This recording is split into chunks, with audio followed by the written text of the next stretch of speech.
नमस्कार, रात के 10 बज रहे हैं। एबीपी न्यूज पर सत्य वचन के साथ हाजिर हूं मैं रुमाना इसार खान। और आज का सत्य वचन क्या है, ये आपको जरा गौर से सुनना और समझना पड़ेगा। देखिए, उत्तर प्रदेश में अगले बरस चुनाव है, तो राजनीति में भी जाहिर सी बात है, उबाल तो है। सभी पार्टियां एक्टिव हो गई हैं। अच्छा, प्रियंका गांधी के भी यूपी के दौरे करने की तारीख सामने आ गई है।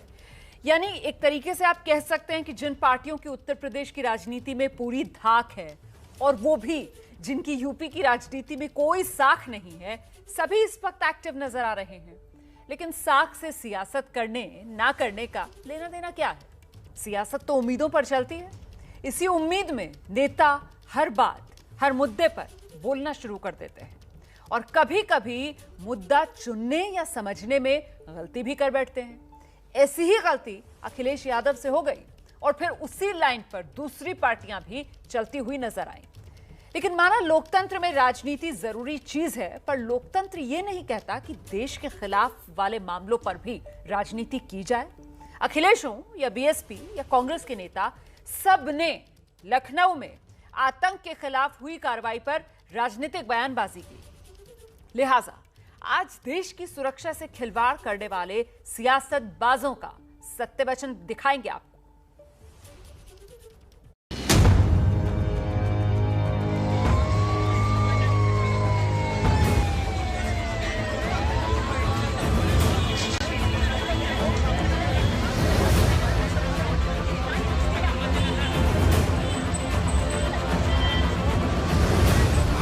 उत्तर प्रदेश की पुलिस पर और खासकर बीजेपी की सरकार भरोसा नहीं करती। कम से कम सुरक्षा के मुद्दे पर तो इस तरह की बातें मत करिए।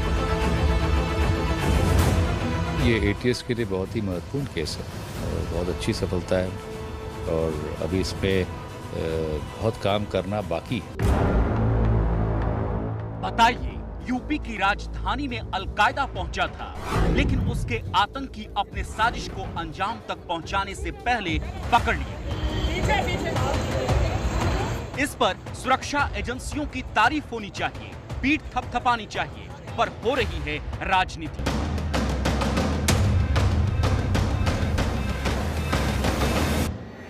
और एटीएस के एक्शन पर ही सवाल उठाए जा रहे हैं।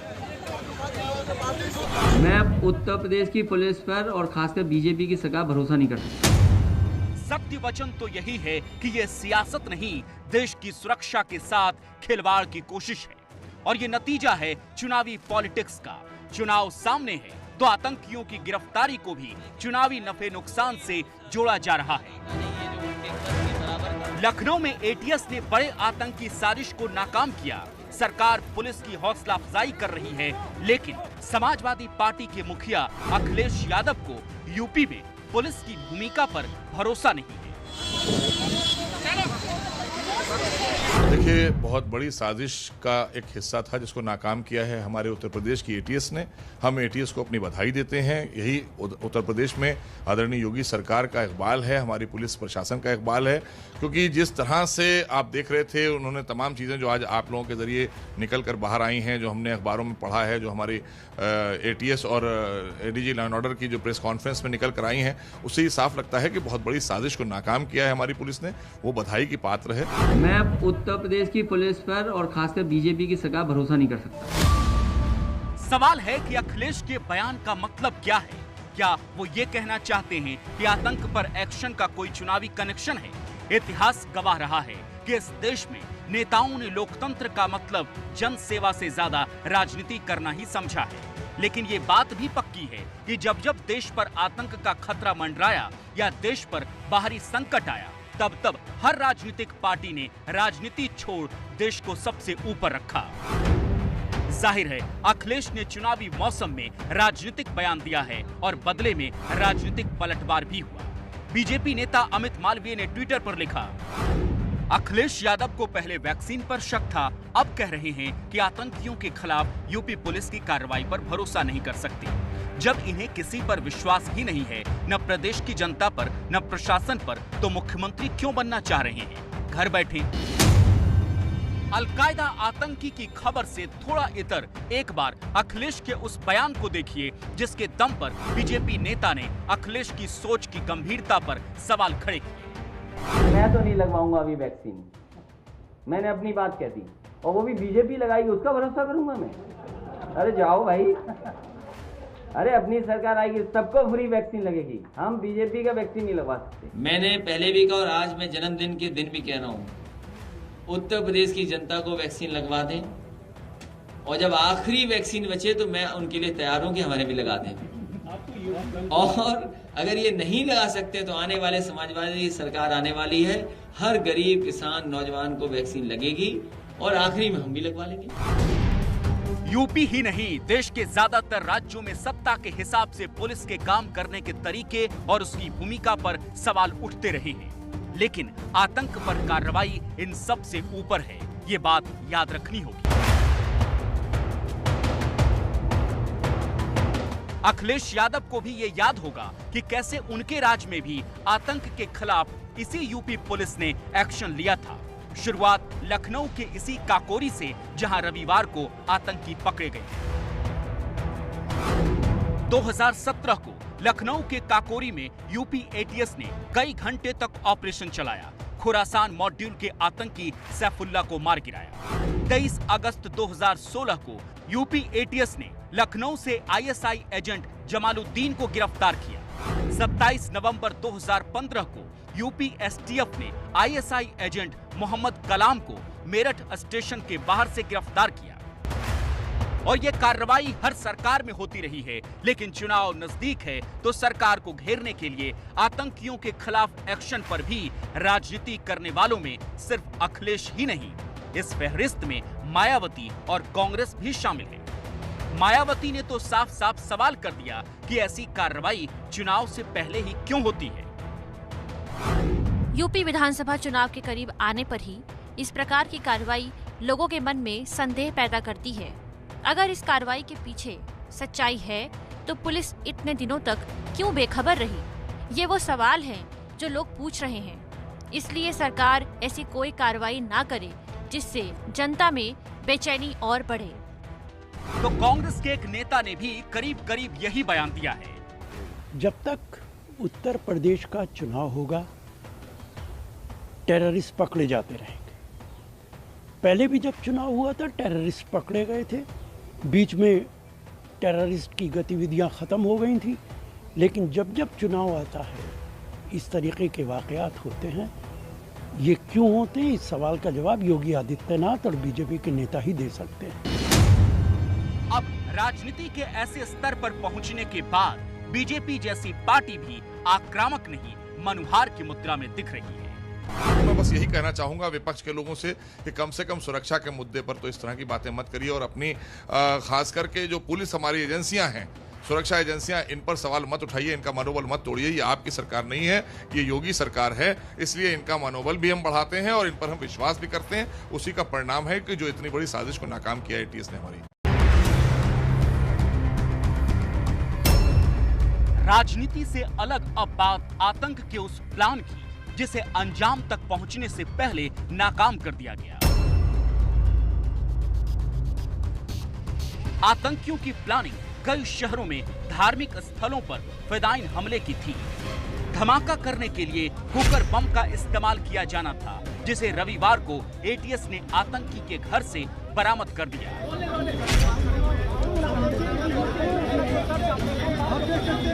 सूत्रों से मिल रही जानकारी के मुताबिक महज 2000 रुपए में अलकायदा के इन दोनों आतंकियों ने इस कुकर बम को तैयार कर लिया था। इसके लिए उसने अपने पैसे खर्च किए। अपने हैंडलर के आदेश पर कुकर बम तैयार किया गया और धमाके की तारीख तय की गई 15 अगस्त। सुरक्षा एजेंसियों की चौकसी से एक बड़ा खतरा टल गया। जरा अंदाजा लगाइए कि अगर प्रेशर कुकर बम कहीं भीड़ भाड़ वाली जगह पर प्लांट कर दी जाती और बड़ा धमाका होता तो क्या होता। देश में आतंकी वारदातों में कई बार प्रेशर कुकर बम का इस्तेमाल किया गया। 2006 में मुंबई ट्रेन धमाके में भी 7 प्रेशर कुकर बम प्लांट किए गए थे, जिसमें 200 से ज्यादा लोगों की मौत हुई। लखनऊ में पकड़े गए अलकायदा आतंकियों से शुरुआती पूछताछ में उनकी पूरी प्लानिंग का पता चल गया। माचिस की तिल्लियों के बारूद से बम तैयार किया, इंटरनेट से बम बनाने का तरीका सीखा, कई नेताओं को निशाना बनाने की साजिश रची। अयोध्या का राम मंदिर निशाने पर था, काशी और मथुरा के मंदिर पर भी निशाना था। आतंकियों से अयोध्या, काशी, मथुरा के नक्शे भी बरामद हुए। इसीलिए अयोध्या में कल शाम से ही सुरक्षा का कड़ा पहरा है। हर आने जाने वाली गाड़ियों की सख्ती से जांच हो रही है।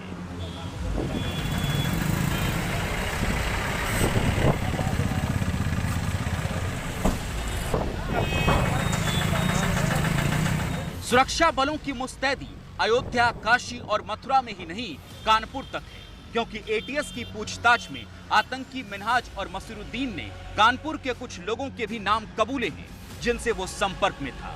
इसके बाद लखनऊ एटीएस ने कानपुर पुलिस कमिश्नर से इनपुट साझा की और इसके साथियों की तलाश और जांच करने को कहा। यूपी एटीएस को एक अच्छी सफलता मिली, जिसमें कि कल 2 आतंकवादी गिरफ्तार किए गए लखनऊ में। इस संबंध में एटीएस द्वारा इन्वेस्टिगेशन किया जा रहा है और जो सहयोग एटीएस कानपुर नगर पुलिस से मांग रही है वो तत्परता से दिया जा रहा है।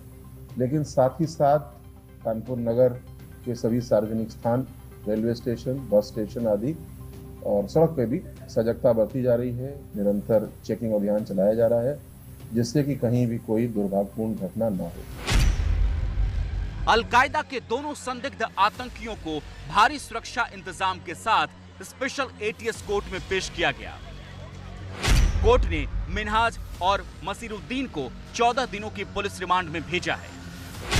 देखिए, अलकायदा हमेशा से इस देश में इस तरह की गतिविधियां करता रहता है जिससे हमारे देश के में नुकसान हो, और वो आतंकवादियों का संरक्षण देने का काम करता ही। अभी जो ये घटना हुई है, यूपी पुलिस की एटीएस विंग ने 2 संदिग्ध आतंकवादियों को गिरफ्तार किया है, कुछ विस्फोटक भी बरामद किए और वहाँ की जो एजेंसी है वो उसके ऊपर काम कर रही है।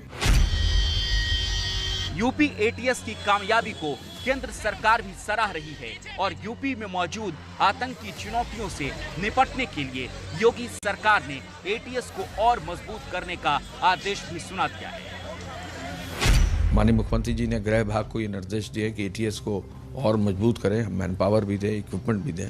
तो ये जरूरी है, हमारा प्रदेश बड़ा है और इस तरह की कोई भी जो है साजिश कह लीजिए, इस तरह का कोई भी जो है सबवर्सिव एक्टिविटी को निकालने का जो काम एटीएस का है, तो उसको और मजबूत करने की आवश्यकता होगी और उसको किया जा रहा है। लखनऊ में आतंक के खिलाफ ऑपरेशन के बाद यूपी के कई शहरों में एटीएस की छापेमारी जारी है। आतंकी मिन्हाज की निशानदेही पर कुल 10 लोग हिरासत में लिए गए हैं, लेकिन सरगर्मी से तलाश हो रही है उमर अल मंडी की। उसी के कहने पर इन दोनों आतंकियों ने प्रेशर कुकर बम तैयार किया था। उमर अल मंडी पाकिस्तान अफगान की सीमा से अलकायदा का ऑपरेशन चलाता है। इंडियन मॉड्यूल को उमर अल मंडी नाम का एक व्यक्ति है जो कि अफगानिस्तान पाकिस्तान बॉर्डर पे पेशावर और क्वेटा रीजन में रहता है, वहाँ से चला रहा था और उसका मुख्य ध्येय लोगों को इसमें जोड़ना अपने संगठन के साथ तथा उनको रेडिकलाइज करना और उसके बाद यहाँ पे आतंकवादी घटनाएं कराने का उद्देश्य था और उसके लिए ही इन्होंने अपनी जाल बिछाया था।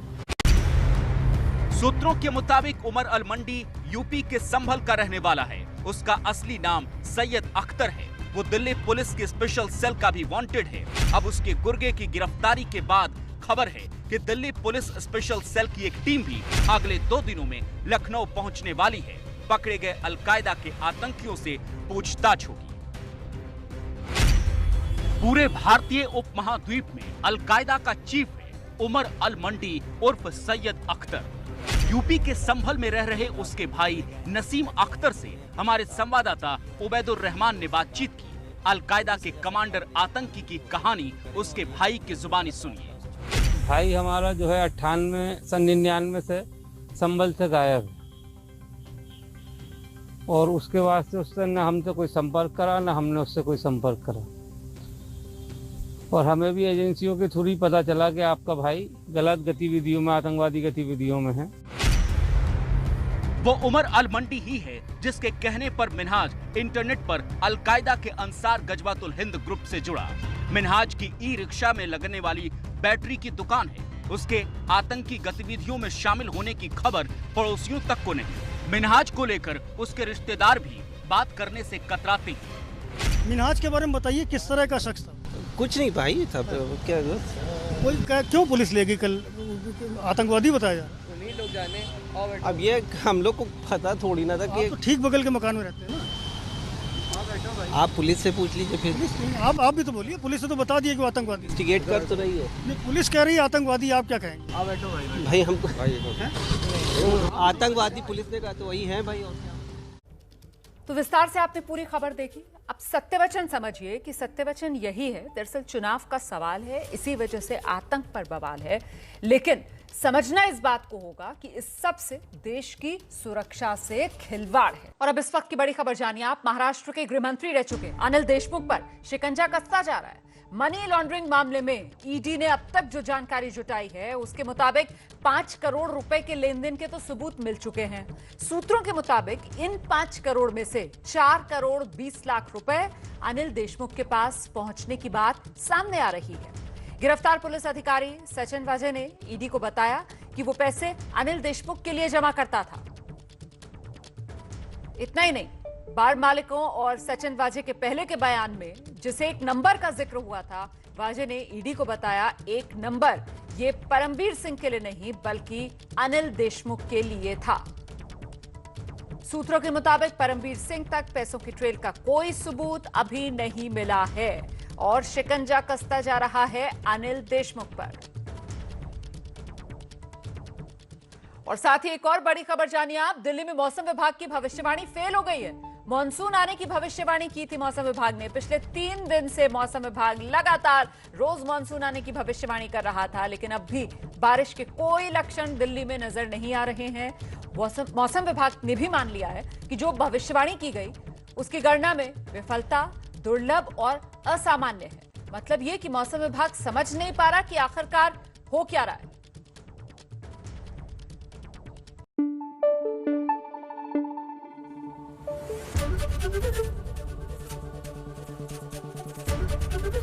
एबीपी न्यूज आपको रखे आगे।